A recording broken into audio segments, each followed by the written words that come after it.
Bismillahirrahmanirrahim.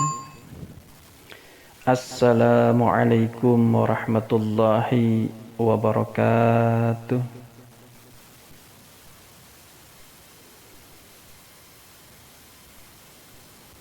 Alhamdulillahi haqqa hamdihi, wassalatu wassalamu ala khair khalqihi Sayyidina Muhammadin wa ala alihi wa sahbihi min ba'dihi.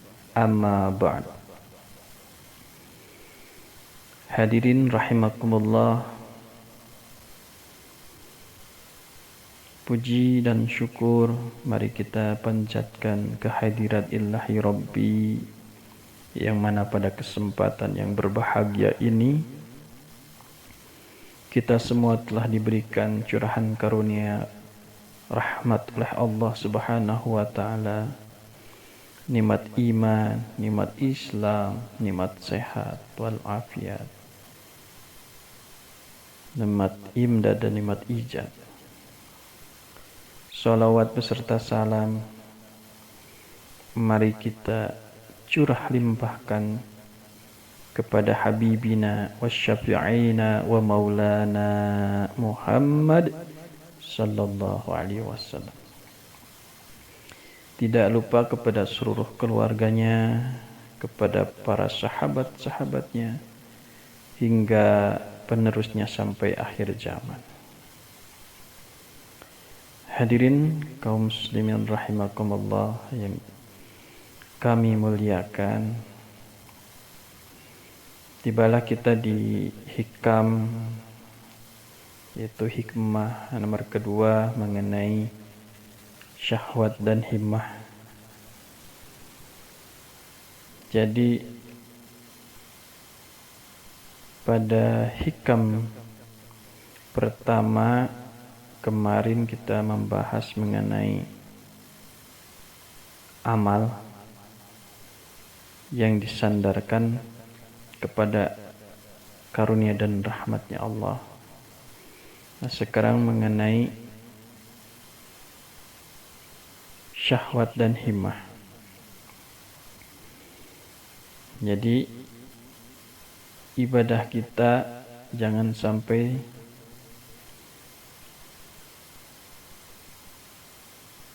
tidak disenangi oleh Allah Subhanahu wa taala.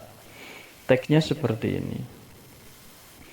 Iradatuka tajrid ma'a iqamatillahi iyyaka bil asbab min syahwatil khafiyah, wa iradatukal asbab ma'a iqamatillahi iyyaka bitajrid inhitatin min himatil aliyah. Iradatuka tajrid, keinginanmu untuk tajrid, ma'a iqamatillahi iyyaka bil asbab, sementara Allah masih menetapkan engkau di dalam asbab. Min syahwatil khafiyah, maka ibadah seperti itu merupakan syahwat yang tersamar atau halus.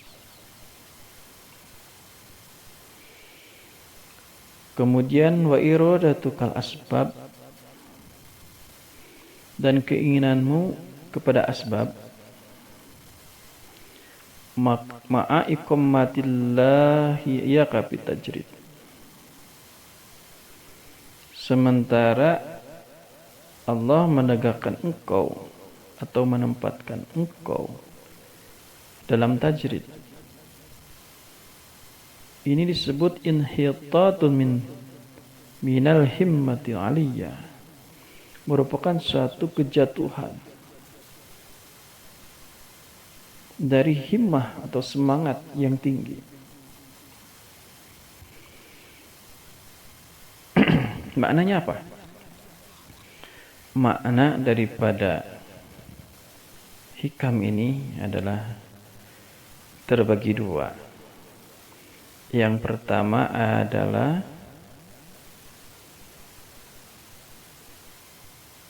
tadi syahwat, kemudian yang kedua adalah himmah. Jadi ibadah kita itu harus sesuai dengan apa yang Allah inginkan tentunya. Dalam hal kita pemurnian, mensucikan hati kita dari hal-hal yang menurut kita baik padahal menurut ketentuan ini tidak baik, maka seyogianya kita berbuat baik yang disebut dengan arifin, ya, kita berbuat baik. Nah, kita kaji kata-kata dari hikmah nomor 2 ini. Iradatuka tajrid, keinginanmu untuk tajrid. Tajrid itu mengandung makna ialah mengkhususkan ibadah. Itu secara singkatnya itu, mengkhususkan ibadah. Nah, tapi secara bahasa tajrid ini berarti penanggalan, pelepasan, pemurnian. Nah, itu kalau secara bahasa. Nah, kembali pada pokok bahasan. Jadi keinginanmu untuk mengkhususkan ibadah kepada Allah. Nah, ma'iqammatillahi iyyaka bil asbab. Sementara Allah Subhanahu wa taala menempatkan engkau di dalam asbab. Apa itu asbab? Asbab itu sebab akibat, kausalitas. Ya. Kalau secara ada bahasa Sunda itu mual ngarih munteng ngarah. Artinya apa? Ketika kita ditempatkan dalam asbab ini, berarti ada yang harus kita perjuangkan dalam syariatnya. Seperti kita mengurus rumah tangga, mengurus negara, mengurus keluarga, mencari nafkah. Nah, itu adalah asbab. Ya. Kalau kita tidak bekerja, kita tidak dapat hasil. Itu logikanya seperti itu. Jadi secara singkatnya, asbab ini adalah kita masih dalam posisi berikhtiar atau berkasab. Ya. Jadi kita ditempatkan oleh Allah itu dalam posisi asbab. Asbab itu tadi berikhtiar. Nah, bagaimana ketika seseorang ini terus aja beribadah kepada Allah? Pagi, siang, malam beribadah kepada Allah. Dia terpotong hanya dengan tidur. Bagaimana ibadah seperti ini? Orang yang beribadah seperti ini. Sementara di sisi lain, Allah tempatkan dia itu ternyata anak, punya istri, atau punya keluarga dan lain sebagainya, atau dia punya pekerjaan. Ya. Yang memang pekerjaan itu menuntut dia untuk bekerja di sana. Sementara dia ingin ujlah, pindah kepada posisi beribadah terus. Saking cinta sama Allah. Tapi jangan salah. Nah, ibadah kita itu belum tentu benar. Karena di sanalah kita harus hati-hati. Sebab bisa saja setan itu menggelincirkan kita. Makanya Ibnu Athaillah di sini menjelaskan, kalau kita seperti itu maka dihukumi dengan min syahwatil khafi. Ya. Jadi ibadah kita itu masih syahwat yang sangat halus. Jamaah yang dimuliakan oleh Allah. Jadi perasaan kita mungkin ini baik. Ya, baik sekali karena orang beribadah itu diperintah oleh Allah. Ya, orang beribadah itu diperintah oleh Allah. Nanti kita jelaskan dasar daripada hikam ini. Nah, kemudian kebalikannya sekarang. Wa iradatukal asbab. Nah, sekarang Allah menetapkan engkau dalam asbab.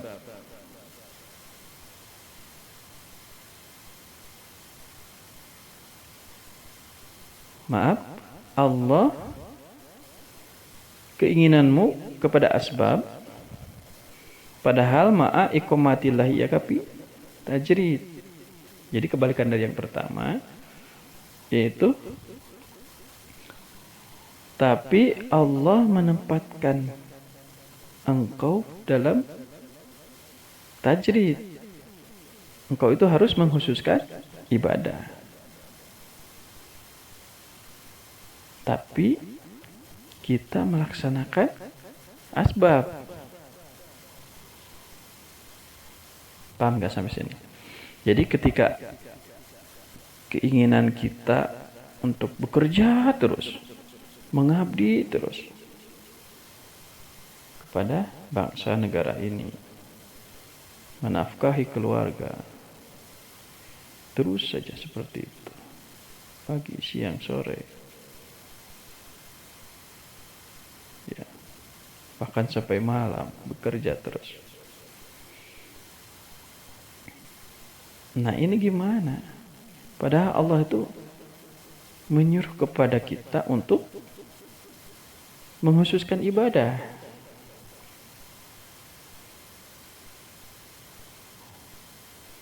Nah, yang seperti ini disebut oleh Ibnu Athaillah adalah inhitatun minal himmatil aliyah. Jadi turun dari semangat yang tinggi, jatuh dari semangat yang tinggi. Nah, jadi maknanya apa? Maknanya di sini terbagi dua maknanya. Berarti kita harus seimbang antara ibadah dengan bersyariat. Bersyariat tadi hal duniawiyah. Ya, dunia dan akhirat. Ini seimbang. Harus seimbang berarti.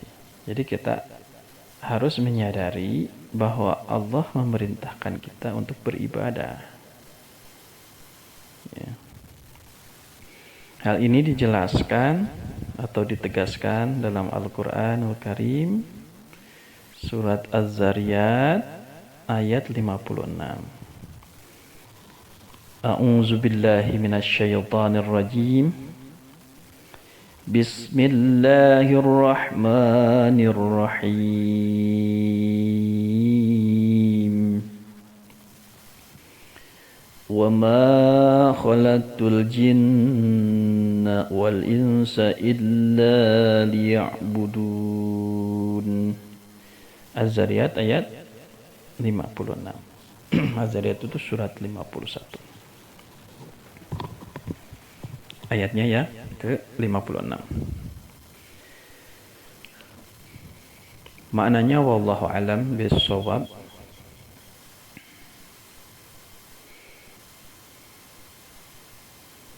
Wa ma khalaqtul jinna, dan aku tidak menciptakan jin, wal insa, dan manusia, illa liya'budun, melainkan agar mereka beribadah, mengabdi kepada Allah. Nah, ini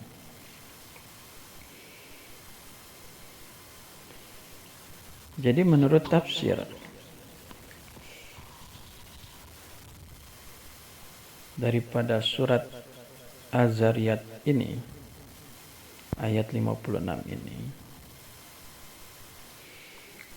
sesungguhnya aku menciptakan mereka agar aku memerintahkan mereka untuk menyembahku, bukan karena aku membutuhkan mereka.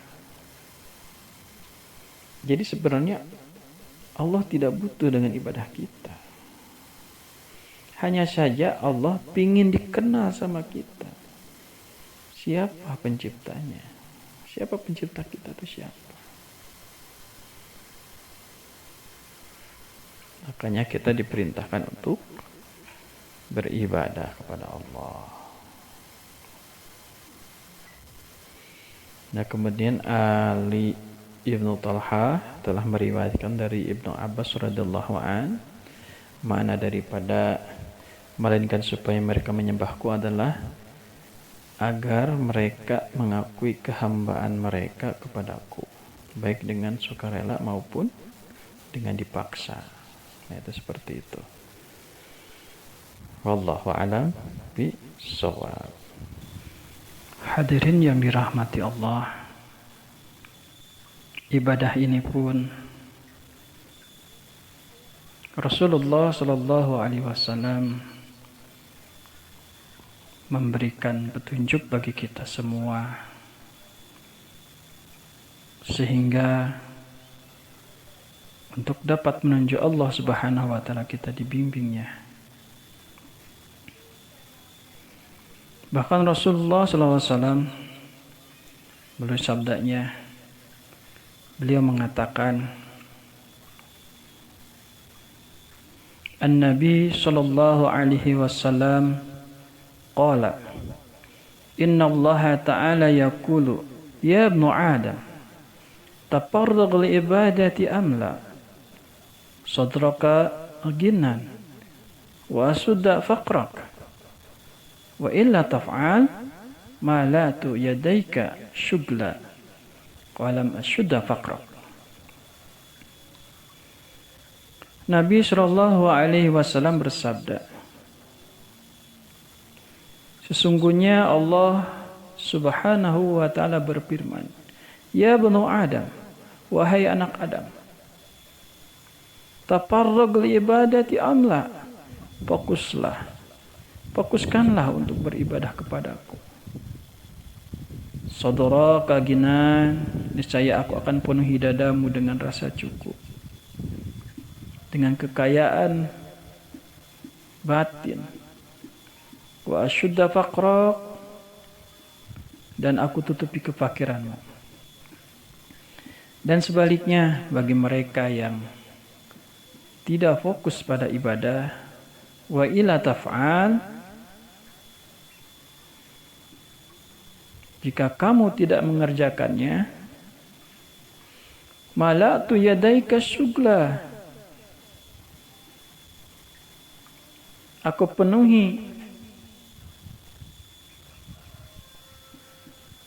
akan penuhi kedua tanganmu dengan kesibukan. Walam asudda faqrak, kemudian Allah tidak akan menutupi kefakiranmu. Jadi bagi mereka yang menjauh daripada Allah Subhanahu wa taala, jadi Allah akan menyibukkan tangannya dengan kesibukan yang tidak ada hasil. Kemudian Allah tidak akan pula menutupi kefakirannya. Na'udzubillah syumma na'udzubillah. Oleh karena itu jamaah yang dimuliakan oleh Allah, mari kita fokus terhadap ibadah. Apapun yang kita lakukan, bersandarlah kepada rahmat dan ridhonya Allah, agar kita semua mendapat pahala di sisinya serta mendapat syurga sebagai balasan kita di akhirat kelak. Amin ya rabbal alamin. Jamaah yang dimuliakan Allah, Mengenai hal ini, mengenai himmah dan syahwah ini, Ibnu Athaillah As-Skandari beliau mengunjungi gurunya yaitu Al-Mursi, ya, Abu Abbas Al-Mursi, guru beliau. Kemudian Abu Abbas Al-Mursi mempunyai guru Syekh Abi Hasan As-Sajili. Ya, jadi kalau Ibnu Athaillah itu sekurun dengan Ibnu Taimiyah dalam sekitar tahun 7 Masehi ya.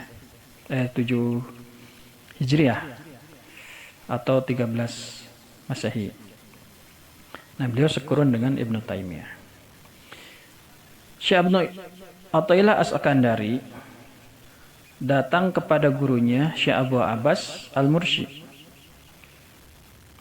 Kemudian beliau berkata, aku merasa bahwa untuk sampai kepada Allah dan masuk di dalam barisan para wali dengan sibuk pada ilmu lahiriah dan bergaul dengan sesama manusia yang kasat, yang berikhtiar, agak jauh dan tidak mungkin, kata beliau seperti itu.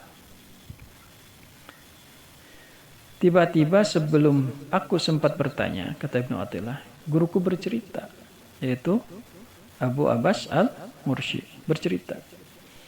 Ceritanya seperti ini, bahwa ada seorang ahli di bidang ilmu lahiriah.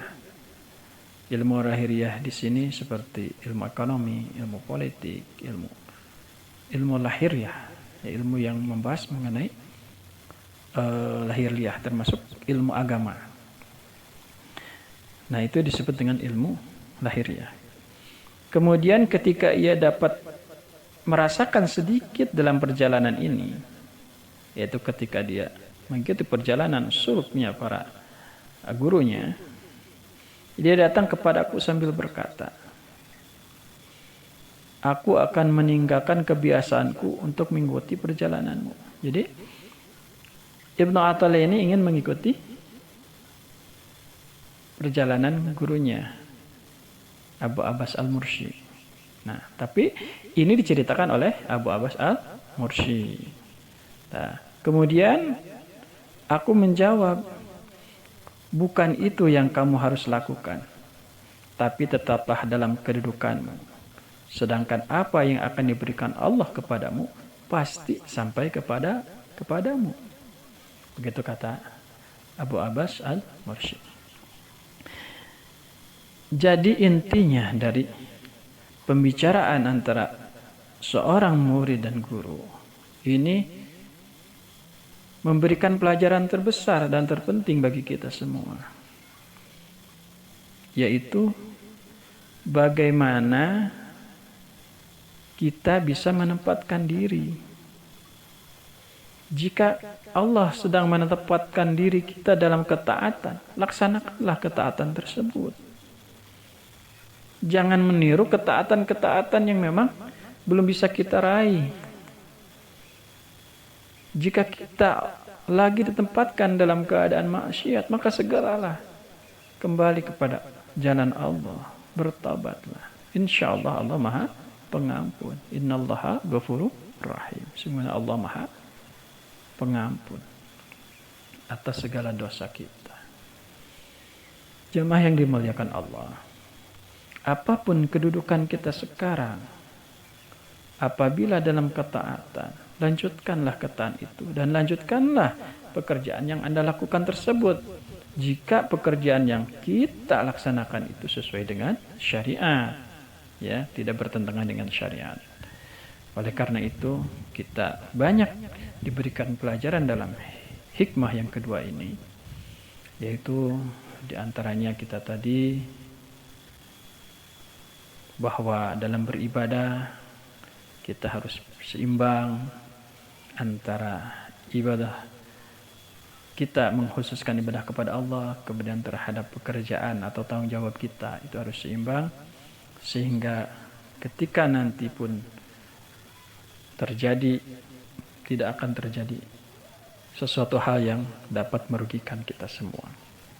Kita akan selamat di dunia dan insya Allah kita pun selamat di akhirat.